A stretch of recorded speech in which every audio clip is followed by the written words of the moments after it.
ببینید فرق از بین مسلمان ها. اگر ما تو مثلا در روز قیامت استاد شویم در مقابل خالق متعال و در پالوی موضوع محمد ابن اسماعیل بخاری استاد شویم،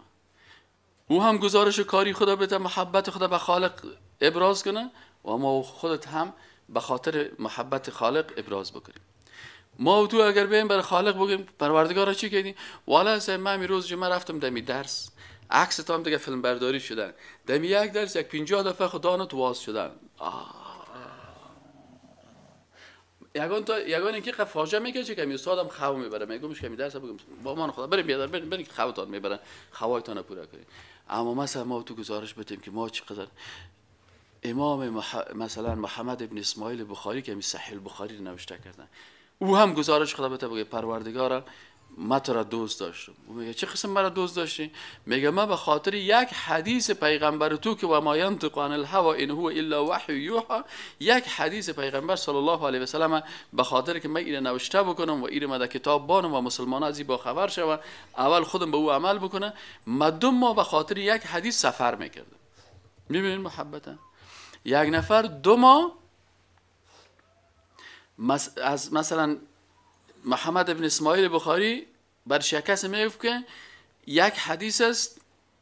در عراق و یک حدیث است در مدینه منوره، فلانی عالم است در مدینه منوره یک حدیث رسول الله صلی الله علیه و سلم پیشش هست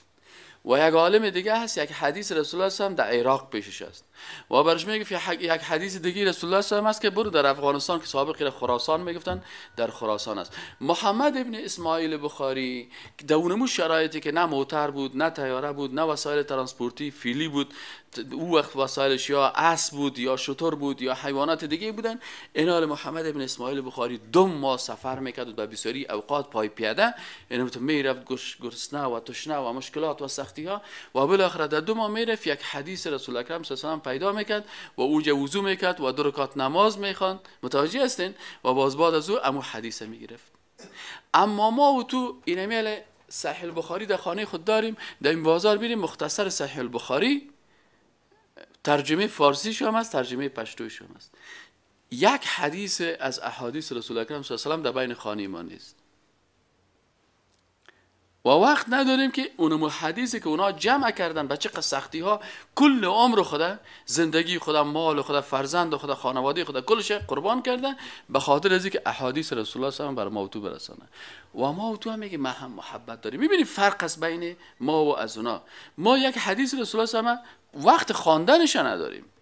و او به خاطر گرفتن یک حدیث 2 ماه سفر میکرد.